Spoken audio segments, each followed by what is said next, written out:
कहानी की शुरुआत में हमें दिखाया जाता है कि किसी एक महाशक्तिशाली अस्तित्व द्वारा धरती पर एक ऑर्ब भेजा जाता है। इस ऑर्ब को प्लैनेट प्रोटेक्टर माना जाता है। इसकी खास विशेषता है कि यह किसी भी चीज के इम्पैक्ट में आते ही खुद को उसके स्वरूप में ट्रांसफॉर्म कर सकता है। इसके अंदर अपना कोई वजूद नहीं है। जब यह धरती पर आता है तो सबसे पहले एक पत्थर के इम्पैक्ट में आकर खुद को उसी पत्थर के रूप में ट्रांसफॉर्म कर लेता है।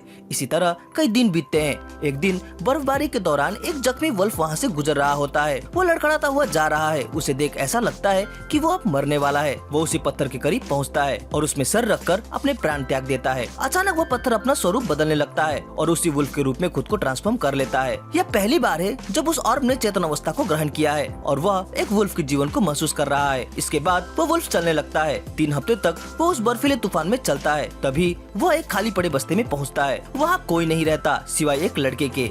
वो लड़का उस वुल्फ को देखता है और दौड़कर जाकर उसके गले मिलता है। वास्तव में यहाँ के लोग 5 साल पहले इस निर्जन बर्फीली मरुभूमि को छोड़कर हरियाली युक्त प्रदेश की खोज में निकल पड़े थे। वो लड़का उस वुल्फ को पाकर बहुत खुश होता है और उसे जॉन कहकर पुकारता है। वास्तव में जॉन उसका ही पालतू था जो 2 महीने पहले कहीं खो गया था। वह जॉन के स्वभाव में कुछ परिवर्तन पाता है। फिर वह उसे अपने रूम में ले जाता है। जॉन के लिए अंदर का माहौल बिल्कुल अलग और अजीब था। वो वहाँ के हर चीज को ध्यान से ऑब्जर्व करता है और उसे महसूस करता है। उसे यहाँ का माहौल अच्छा लगता है। वो लड़का उसे खाने के लिए कुछ देता है पर जॉन खाना नहीं जानता। वो लड़का सोचता है कि उसे यह पसंद नहीं है, लेकिन फिर भी वो उसे यह खिलाने की कोशिश करता है। अगली सुबह वे दोनों बाहर आग के लिए लकड़ी इकट्ठी करने के लिए निकलते हैं। वो अपने पास के घर की लकड़ी काटकर लाने लगता है। वो जॉन को कहता है कि उसे दूसरों के घर की लकड़ियों को इस तरह से बिना परमिशन के नहीं लेना चाहिए। अगर वो वापस आ गए तो वो उस पर गुस्सा करेंगे, लेकिन उसे सरवाइव करने के लिए इन लकड़ियों की जरूरत है। वो उसे बताता है कि यहाँ के सभी लोग 5 साल पहले ही हरियाली युक्त स्वर्ग के तलाश में यहाँ से चले गए, जो कि इस बर्फीली मरुभूमि के दूसरी छोर में है। उन्होंने उसे वापस आने का वादा किया है। उनके साथ वह भी जाना चाहता था, पर उन्होंने उसे उसके ग्रैंड पेरेंट्स की देखभाल करने के लिए यहीं रहने को कहा था। घर वापस जाते हुए उसे एक घर के अंदर से कुछ आवाजें सुनाई देती है। लड़के को लगता है कि शायद उन विलेजर में से ही कोई एक वहाँ आ गया होगा, लेकिन सामने जाने पर उसे पता चलता है कि यह आवाज वास्तव में एक बड़ी सी मछली की छटपटाने की थी, जो कि उसके जाल में फंस गई थी। वो उसे देख काफी खुश होता है और उसे उठाकर अपने घर ले जाता है। वो उसे कच्चा ही सर्व करता है ताकि ईंधन बचाई जा सके, लेकिन लड़का देखता है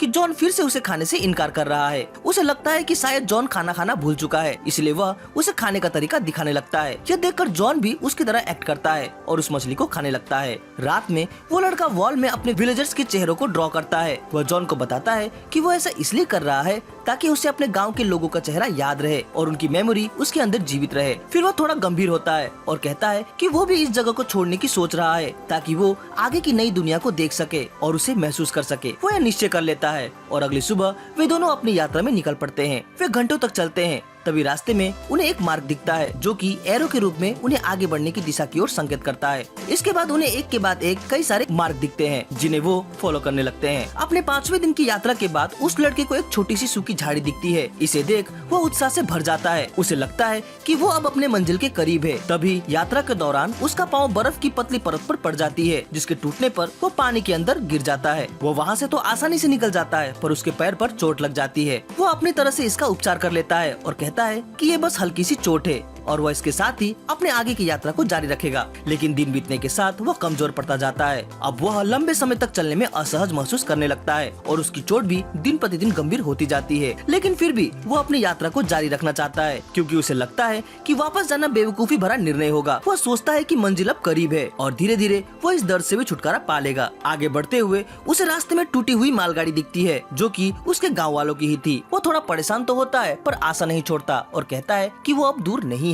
लेकिन उसकी यह आशावादिता कुछ क्षण में ही ढह जाती है और वह रोने लगता है। वो जॉन से पूछता है कि क्या वे माउंटेन तक पहुंच सकेंगे, लेकिन जॉन कोई रिस्पॉन्स नहीं देता। लड़का फ्रस्ट्रेटेड हो जाता है और जॉन से कहता है कि तुम कुछ बोल क्यों नहीं रहे। वो जोर जोर से रोने लगता है। तभी उसे एहसास होता है कि जॉन रिस्पॉन्ड नहीं कर सकता और वह अब तक केवल खुद से ही बातें कर रहा था। वो जॉन से अपनी ऐसी हरकत के लिए माफी मांगता है और आखिरकार घर वापस जाने का मुश्किल निर्णय ले ही लेता है। घर पहुँचने के बाद लड़का अपनी नाकामयाबी पर रोने लगता है और वहीं पर सो जाता है। अगली सुबह जब वह जागता है तो पाता है कि उसे बहुत तेज बुखार है और उसके घाव की स्थिति भी बहुत अच्छी नहीं है। भले ही वो बहुत कमजोर और अस्वस्थ महसूस कर रहा है, लेकिन फिर भी वो जॉन को कहता है कि वो इससे जल्दी ठीक हो जाएगा। इसके बाद वे फिर से अपनी यात्रा शुरू करेंगे, लेकिन शायद अब यह मुमकिन नहीं है। लड़के का शरीर बद से बदतर होता चला जाता है और आखिर में एक रात वो लड़खड़ाते हुए अपने चेयर से खड़ा होता है और जॉन से कहता है कि वो उसका चेहरा याद रखे। फिर वो चेयर पर बैठ जाता है और धीरे धीरे अपनी चेतनावस्था को वह खोने लगता है। वो सपना देखता है कि वो अपने विलेजर्स के साथ यात्रा कर रहा है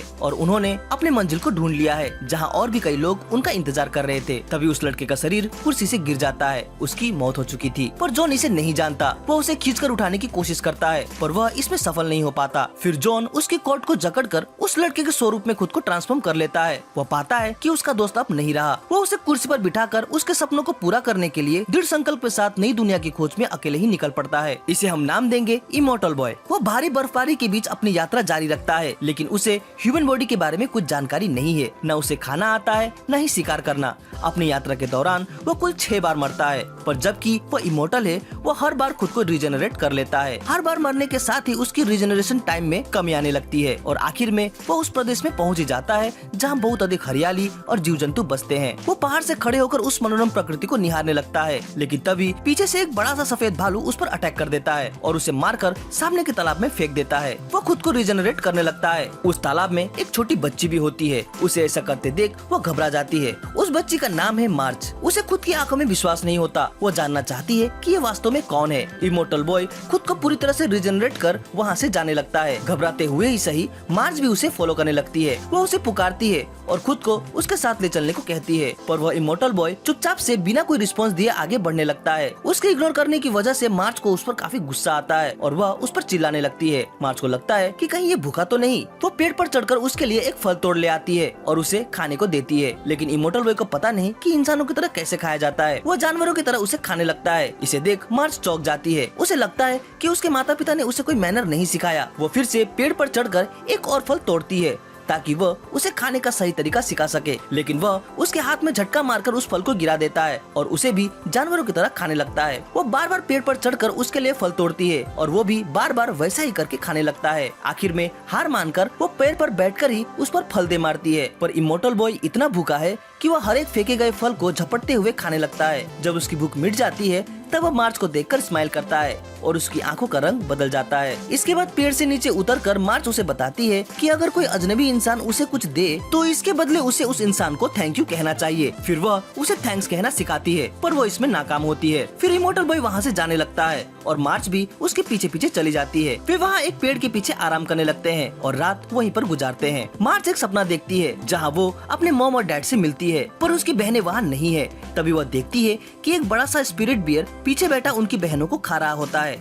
वास्तव में मार्च को कुछ अनुयायियों द्वारा उनके भगवान उनिगुमा की पूजा में बलिदान देने के लिए चुना गया था। उनका विश्वास था कि भगवान उनिगुमा बलिदान के बदले गांव में सुरक्षा और समृद्धि प्रदान करते हैं। वे उसे सेक्रीफाइस करने के लिए ले जा रहे होते हैं कि तभी उसकी एक दोस्त परोना उसे उन अनुयायियों के चंगुल से बाहर निकालने में उसकी मदद करती है और वहीं से भागते हुए वो उस तालाब में आ पहुंचती है जहां पहली बार वो उस इमॉर्टल बॉय से मिली थी। वापस सपने में आए तो सभी इस घटना के लिए उसे ही दोषी ठहराने लगते हैं। तभी मार्च घबराते हुए जागती है। वो दुखी होकर रोने लगती है और रोते हुए वहाँ से चली जाती है। तभी इमॉर्टल बॉय उसे वहाँ से जाते हुए देख लेता है और वह भी उसके पीछे पीछे जाने लगता है। मार्च को लगता है कि वो भूखा है, इसलिए वो उसके पीछे आ रहा है। वो उसके लिए कुछ फल तोड़कर लाती है और मजाक करते हुए कहती है कि वो उसकी मम्मी नहीं है। फिर वो उसे उसका नाम देने का सोचती है। क्योंकि वो इमॉर्टल है इसलिए वो उसका नाम पहले फूजी रखती है, पर उसे यह नाम अच्छा नहीं लगता। एक और नाम अच्छा न लगने के बाद वो उसका नाम फू रख देती है और उसे फूचैन बुलाती है। तभी हाया से, जो कि उन अनुयायियों की सिपाही है, बाकी गार्ड्स के साथ वहाँ आ जाती है और मार्च को पकड़कर फिर से बलि चढ़ाने के लिए उसे ले जाने लगती है। मार्च फू को बाय कहते हुए रोते हुए वहाँ से जाने लगती है। हाया से मार्च को खाने के लिए कुछ देती है और कहती है कि सभी सेक्रीफाइस होने वाले को यह खाना पड़ता है। इसे खाकर मार्च बेहोश हो जाती है। इधर परोना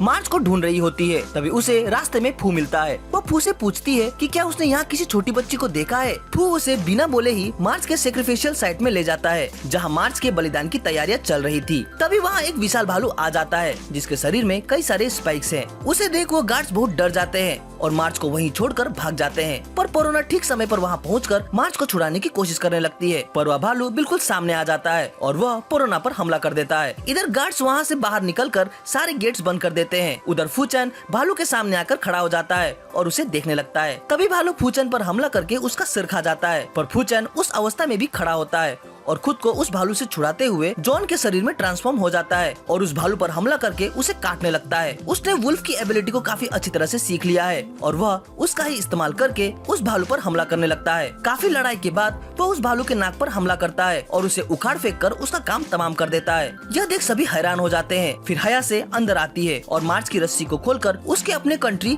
यमन ले जाने का निश्चय करती है। तभी फूचन मार्च के पास आता है और उस पर भौंकने लगता है। मार्च को लगता है कि वो फिर से भूखा है। वो उसे एक फल देती है। फूचन उसे खाता है और फिर मार्च को देखते हुए उसे थैंक यू कहता है। इसे देख मार्च काफी खुश हो जाती है। अगर आपको इस वीडियो का पार्ट 2 चाहिए तो कमेंट जरूर करें। वीडियो अच्छी लगी हो तो इसे लाइक और कमेंट जरूर करें। हमसे जुड़ने के लिए चैनल को सब्सक्राइब करें। तो मिलते हैं अपनी अगली वीडियो में। Sign out.